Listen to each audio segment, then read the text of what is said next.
I'm Mike Hawkes. And I'm Kevin Spangenberg. Welcome to In Between Charges, the perfect podcast to listen to whilst waiting for your EV to charge. We bring you all the information about what happens in between charges, behind your charge points, and behind the scenes of the EV ecosystem. Denmark, like the rest of Scandinavia, is a nation at the forefront of the transition to electrification and e-mobility in Europe and the world. From public transportation fleets to taxation plans for CO2, for years, Denmark has been implementing an extensive list of policies that promote an electric and sustainable lifestyle from the top down. Different departments and different leaders in Denmark have taken decisions to put the country in the place it is right now. One of these leaders in the race to net zero is our guest of the day, Benny Engelbrecht, Denmark's former Minister of Transport. Benny has been in the room, leading and making these decisions. He talks to us about the taxation strategy and structures he put in place to push Danes towards EVs, why Elon Musk is the last person that should complain about government incentives, and why Chinese batteries are not actually sustainable and what Europe can and should do about it. And we discuss a whole lot more. So plug in, grab a coffee, and enjoy. So yeah, Benny, welcome. Thanks very much for joining us. Super excited to have you on the show. I think we just wanted to have a real quick kind of intro. Very interesting background. Born in Amager. That's true. Starting your career, marketing communications. You've been a radio host. You're the author of several books. True. Also the lead singer in a band. That's right. Also true. Yeah. Good. So I think maybe the first question on the front of everyone's lips is, how are Benny and the Black Ties doing? And I guess what led you to your role in politics, your career in politics? Well, Benny and the Black Ties are doing absolutely well. We don't play that many gigs because basically the band are consisting of professional musicians and then me. Yeah. And that's good for my calendar because you can't really do that many gigs when you're a politician. Yeah. And to answer the other part of your question, well, it was a bit of a coincidence that I ended up being a politician. I've always been interested in politics since I was a child, and I always thought I was going to take the same career path as my older brother, Flemming, who was a journalist. And in my early 20s, I decided, that's not really going to happen for several reasons. Well, after a long career, I've been working for 21 years before I got elected to Parliament on my first seat 15 years ago. It was basically because I've done so much work for others as a volunteer during campaigns. And eventually someone said, well, you're so good at political campaigns, why don't you run yourself for office? And I thought, okay, well, why not give it a try? Now, 15 years and counting later, a couple of ministerial posts as well, I'm here. Yeah, I'm still standing. Incredible. Really, really good background. So I think maybe we want to start by just chatting a little bit about the Danish philosophy of essentially the race to net zero. Yeah. And we call it a race, right? Because as we work in Europe and also within US, being at the forefront, attracting a lot of investment, increased obviously the competitive of various markets. And that means that it really is a race for private companies, but also for public companies. So could you maybe kick us off by talking a little bit about the Danish philosophy and their approach essentially to reaching net zero by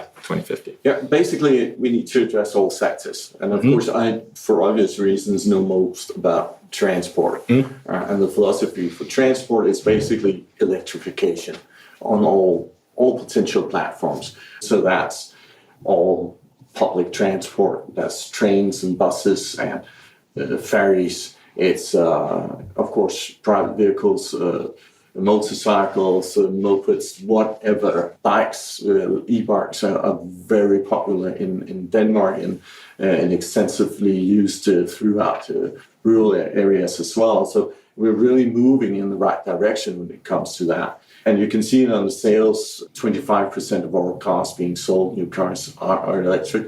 And if you calculate the parallel imported cars as well, it's actually 1/3 of all cars already. And that is purely electric. And of course, with the decision of ending the production of fossil-based cars, not just a Danish decision, but an EU decision, has been one of the most important decisions that I've been a part of, and that is to set an end date to the production of fossil cars. And our goal is to reach a reduction of 70% in 2030 and to be CO2 neutral in 2045 and to be CO2 negative in 2050. And that's quite, a big ambition, of course. So you mentioned a lot of impressive numbers and figures there, and how Denmark is really a leader in this adoption, this transition that's taking place. And we know up here in Scandinavia, Norway, Sweden, Denmark, the Nordic countries, Iceland included, have really taken the lead on that. Could you talk about some of the specific policies that you as Minister of Transport put into place and the government overall that have pushed this transition to make, now we're talking 35, 40% of all vehicles are either battery electric or plug-in hybrid, and what has worked and some lessons that other countries can take, because we know Scandinavia is far ahead of most other regions in the world. Yeah. And I think also adding to it as well, at the time when you were transport minister, in a pretty pivotal moment for EV adoption, for EV. Actually, I'll just start with a story that goes back to when I started as minister. It was 2019. I was a few months on my post, and there was the COP in Spain, and we were 2 ministers of transport that participated in the UN COP on the transport day. That really blew my mind, because I thought something is totally off. The transportation is so important, and we are literally only 2 ministers represented. And the other minister was the minister of Spain, and he was obliged to be there because he was the host of the whole thing, right? I was there, and I remember being at a panel discussion, and there was a representative of Venezuela that told us about how they did the transition into electric buses. And I asked my staff in the ministry to find out, so how can we move to purely electric buses throughout Denmark, at least for the shorter routes, the city buses. And they said, well, at least until 2025, the price will be at least 10% higher for an electric bus rather than a diesel bus. So if you want to make this transition, you've got to find quite a substantial amount of money to do it. And then these guys from Venezuela were saying, well, it was cheaper for us to do electric than diesel.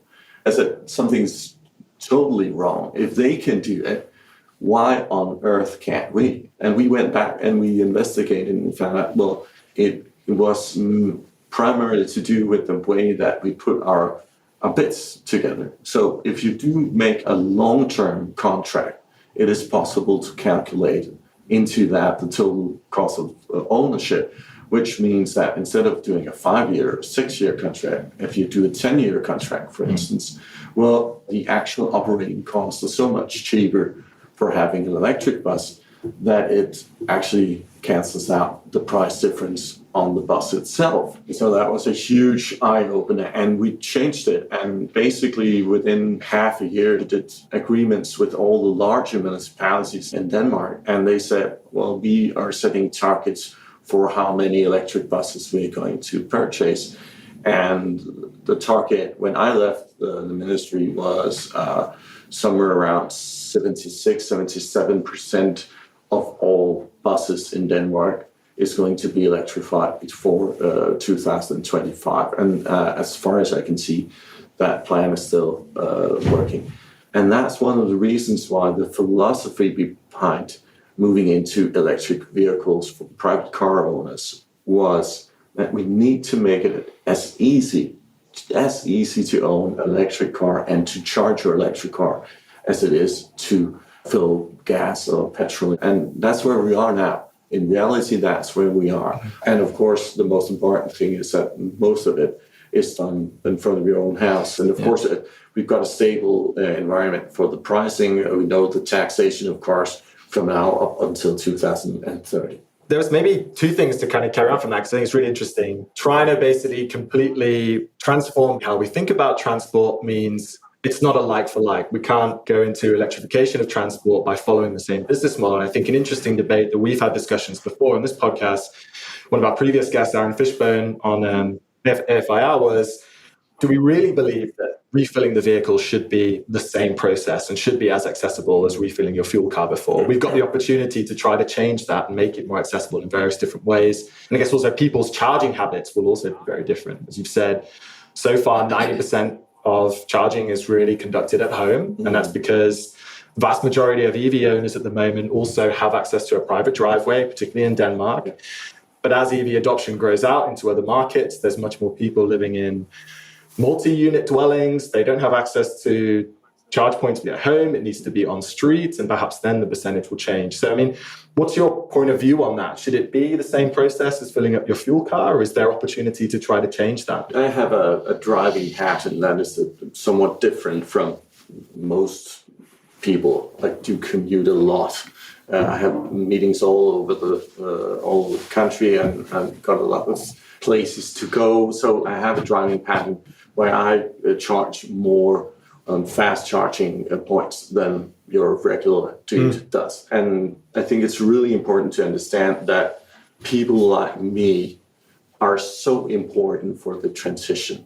And why is that? Well, first of all, because most of the people that have a driving pattern that looks like mine are professional users, and they change their car a lot. So first of all, they actually put out quite a lot of CO2. If we can take that to net zero, that's really important. And the second thing is that if, say, a business, a salesperson in a company drives 70,000 kilometers per year, he'll change, or she will change her car every 2-3 years, something like that. And that means that there will be more used cars in the market. The trickle-down effect is so important that we need to have the heavy users to buy the electrical vehicles, because the sooner we'll get used cars into the market, and then you'll see eyes opening. You can buy a very decent used electrical car that can drive, that has a range of 300-400 kilometers for 150 or 160,000 Danish kroner used now. So the market is really opening up now. So you raised some really great points, trying to achieve price parity as more people are purchasing EV cars. I guess the average length of life so far is kind of 10 to 12 years. So we should start to see a lot of that volume plugging into the secondhand car market. But at the same time, Denmark has one of the highest tax rates for purchasing vehicles. So can you talk us a little bit through how Denmark's approaching that and what structures you have in place to try to funnel people to an EV? We eliminated the tax on cars, purely electric cars, for up to a certain level. And then we are gradually increasing that tax just a little bit every year up until 2030. The expectation is that in around 2026, the price for the batteries for a mid-class car will be at a level where it is cheaper to produce an electrical vehicle rather than a traditional combustion engine. And around 2029-30, around that time, it will be cheaper to manufacture a small vehicle, electric rather than combustion engine. Those were the figures that we had in our head when we did this plan back in 2020, and it still seems to be solid. But the point is that there is a heavy subsidy on a electrical vehicle in Denmark, in that perspective, that you pay a lot more tax on a diesel or a gasoline car than you do on an electrical. You only pay the VAT, basically, if you buy a cheaper model. You mentioned the word subsidies, and I think that's also interesting. And I think I will know your point of view on this, but I think Elon Musk famously been pretty open about his views on government subsidies. The quote is, government should try to move out the way, essentially. I think there's several arguments about subsidies that's been put in place to try to help charging installations. Funny, isn't it? Because if there's one person that really benefited from subsidies, it's Elon Musk. Yes. So it's actually the other way around. His company wouldn't be where it is today if it weren't for the subsidies. Yeah. The same goes for the Chinese cars. So the real problem right now is actually the European car market, which is unsubsidized basically due to the EU regulation. So in that perspective, we do have a problem within the European Union. How do we make sufficient cars? How do we get the price on cars sufficiently low level, and what do we do about battery manufacturing, for instance? We do want to make batteries, especially the future solid-state batteries, the future technologies, we do want to make them in a sustainable way. And that's one of the real big problems. I mean, a Tesla battery is not sustainable. A Chinese car battery is not sustainable. We might end up in a situation where the batteries that the Swedes can produce, the Swedish companies are going to produce, will actually be sustainable. So that will be really a breakthrough, because you can't underestimate that even though an electric car is much better on a CO2 level, there are still pollution. And there are still children working in mines in Asia, which is absolutely not good. And that part of production needs to be sustainable as well. And I see no other way than Europe to go in front of that, because, to be frank, the Chinese, they won't do it. They're just trying to make money, basically, and take shares of the market. And despite the fact that a lot of people like Elon Musk, I'm sorry to say, I don't see him doing it either. We can't base something as important as a green transition on something that someone else is going to do. We need to take responsibility ourselves. The Inflation Reduction Act was passed last August, and that has spurred a lot of investment in America and Europe, and the European Union and European countries have kind of been, I don't want to say scrambling, but has definitely motivated policymakers and governments across Europe to respond in kind with incentives to get that type of investment going on in Europe, because Europe does not want to lag behind either America or China when it comes to these major battery factories and solar investments, et cetera. So could maybe speak about Denmark's point of view on this and European-wide, and this kind of new, I wouldn't say protectionism, but kind of this interesting kind of relationship that's developing and competition that's developing between both sides of the Atlantic. Yeah, but there's no doubt we are talking about protectionism. In real life, what China and US is doing is protectionism, and that's not good for international trade. I mean, any company that is going to export into the US will, at least if you're exporting goods, will be hit by this, because it will make it less easy to sell your products there unless you're actually producing it, manufacturing it in the US. That's not good for international trade. The most efficient tool is actually to tax what you don't want to have. So speaking as a former minister of taxation as well, I know that if there's a thing you don't want, you just need to tax it, basically. So the Danish way is to have a CO2 taxation, which is equivalent regardless of sector, and then use the revenue from that taxation and put it back in to whatever industry you're working in, and thereby subsidizing the transition. For instance, one of the big emitters in Denmark in the transportation field is the fast ferry lines that are going between Zealand and Jutland. It's 2.5% of all the CO2 emitted from Denmark. That's quite substantial. If they can change into something else, that could be either direct electrification, or it could be power-to-X solutions in some way or another. What they can achieve is to get rid of the tax on the CO2, which is 750 kroners per emitted ton of CO2. And up until they're ready for that transition, they can actually have a subsidy for the changeover into, say, another type of engine or whatever is needed, and maybe even a new ferry. And in that perspective, making sure to do these targeted types of subsidies is so much smarter. So if you really want to move away from, say, conventional cars into electric cars, you may need to make sure that the conventional car is more expensive than the electric cars. And we could do that in Denmark because we have 150% sales tax on any car. And by removing the 150% sales tax on electric cars, well, you do have an incentive, basically. And of course, that will cause some loss of revenue for the state, but it does make it more valid to change to electric vehicles.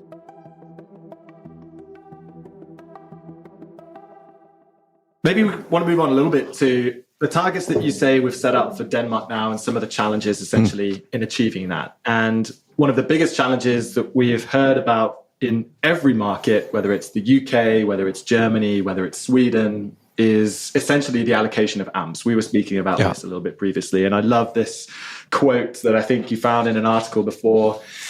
There's no transition without transmission. Yeah, that's a good quote. Yeah. So talk to us a little bit about that. How is Denmark addressing that challenge? Well, it is one of the biggest tasks to actually make sure that we have the sufficient network for all that electricity. And in reality, it's not really the electric cars that are the problem. Actually, electric cars are part of the solution. We are going to produce quite a lot of green electricity. And if you look at what we need in peak hour between 5 and 7 o'clock in the evening, that's what you need to calculate your base level from. That means that if you produce solar, wind, and so on, you will have a lot of power on all the times of day that will be surplus. Electrical vehicles that can actually take electricity off the grid when it's very, very cheap to manufacture, to produce. So charging your car at night is probably the best thing you can do. The more you can use this battery technology, for instance, for making power move both ways, which you can on some of the more modern cars. It can even be a business model for the individual household that, well, I might have 40, 50% charging capacity in my car. I need to roast a chicken in the oven, and now let's just pull the electricity that's surplus in the car back into the household, because that's so much cheaper. And then at night, when the cost is 1, 2, 3 euro per kilowatt, well, let's charge the vehicle again, because that will actually make the chicken roasting free of charge. It might even be maybe even taste better. May even take everything. Everything tastes better if it's free, right? Yeah.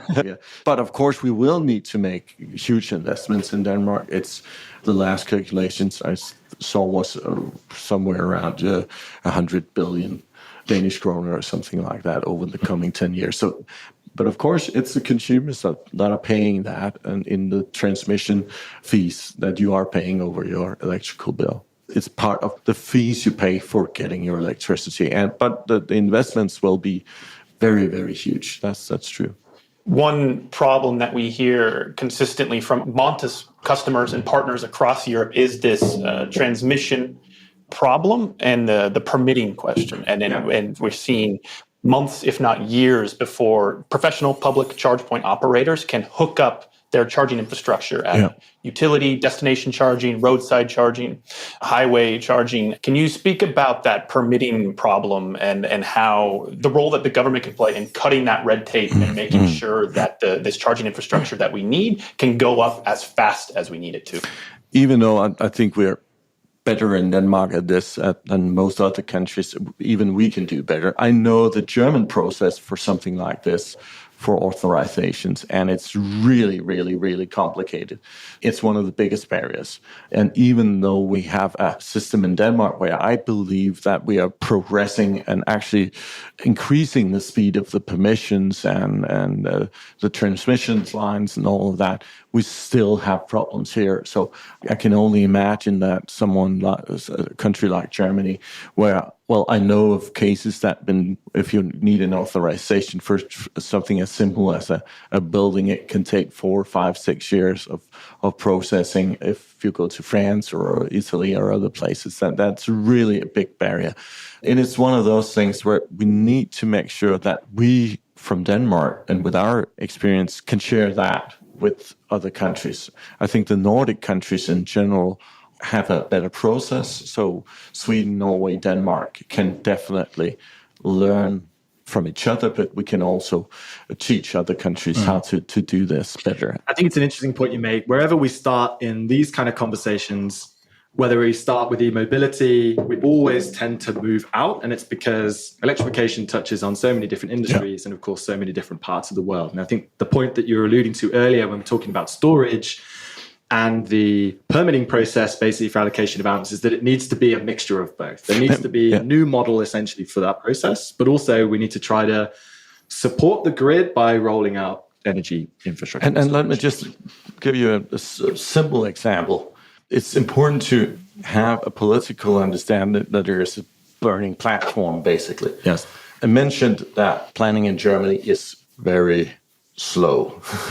But the moment we had the gas crisis because of the Ukrainian war, it took Germany less than 6 months to give permits and to have facilities in place for liquid gas. And the German chancellor, he called it Deutschland Tempo, so the new German speed for these kind of processes. So the point is, when you have a really burning platform, and then you can actually do it and achieve this. So the point is, if Germany would have the same approach when it comes to the rest of the green transition, well, we could really see things speed up. It can be done. It can be if done. There's the political will and the. Yeah, you could quote another German chancellor and say, "Wir schaffen das." We can do it. Was Angela Merkel's approach to the international refugee crisis some years back. Yeah. And again, it was a burning platform. And well, if the Germans were to say, "Wir schaffen das," when it comes to, for instance, transmission lines, we would really solve big problems, because Germany is sort of like a dark hole because the transmission across the country is not functioning. So if Germany would really solve that problem, we could solve a lot of issues throughout Europe. Yeah.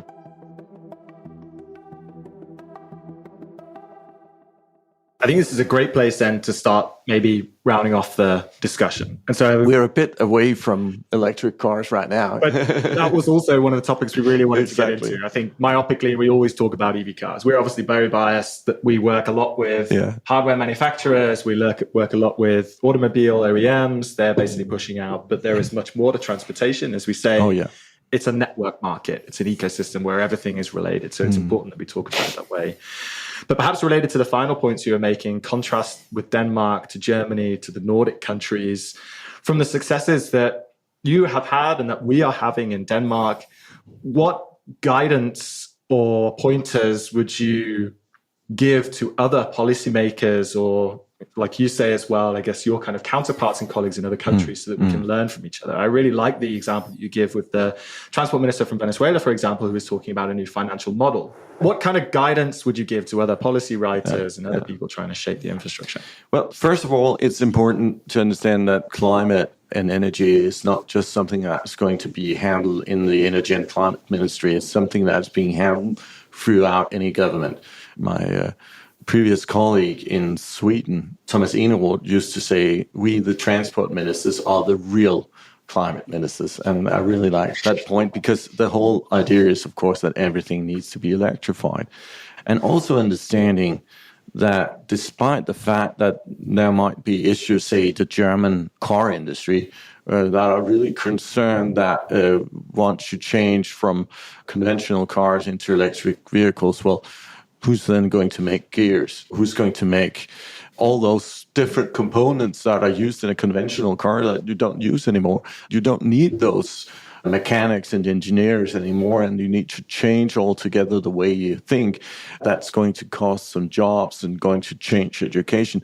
But on the other hand, we have a real bottleneck when it comes to electricians. I mean, who is going to install those electric devices everywhere when our society is going to be totally electrified? We need to educate multiple times more electricians throughout Europe than we do today, and some of them very, very specialized. So you really need to rethink the way society works, and instead of trying to preserve and be conservative, you need to lean into the transition. So I guess, Benny, the question we ask all of our guests at the end of our podcast interviews, it's been wonderful to have you here in person. Thank you.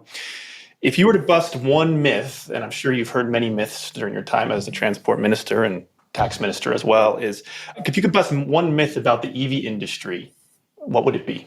I think it would be that it's so extremely expensive to buy an electrical vehicle. And the point is, of course, that eventually it will be just as cheap to buy an electric vehicle as a conventional one. Of course, it will take some time, and the trickle-down effect that we talked about, pre-owned cars will eventually be available in the market. I literally think that it will be quite easy to buy a 100,000 kroner electrical vehicle that is a few years old in a few years' time. And that will really be the eye-opener eventually, because the second thing is, of course, that we don't really know how long lifetime does electric vehicles actually have. We don't really know. And it might turn out that they have a longer lifetime expectancy than we previously thought. So a part of that could really be interesting. But it will require that we are investigating, using some effort into looking into that. So if there are any scientists listening in, I'd say this is the place to spend some of your time.